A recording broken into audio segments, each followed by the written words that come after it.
Cuando empecé a armar motores por primera vez me sentía perdido, sobre todo con el tema del tiempo del motor. Si no sincronizas bien las marcas de distribución, la moto no arranca o funciona mal. En el taller nadie me lo explicaba y cobraban solo por armar, así que decidí aprender yo mismo.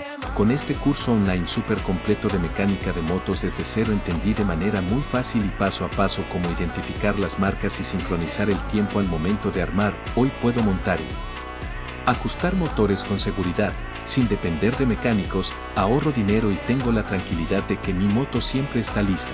Si tú tienes una moto y quieres aprender mecánica desde cero, mándame un mensaje o haz clic en el enlace de mi perfil y te cuento más de este curso súper completo que a mí me ayudó.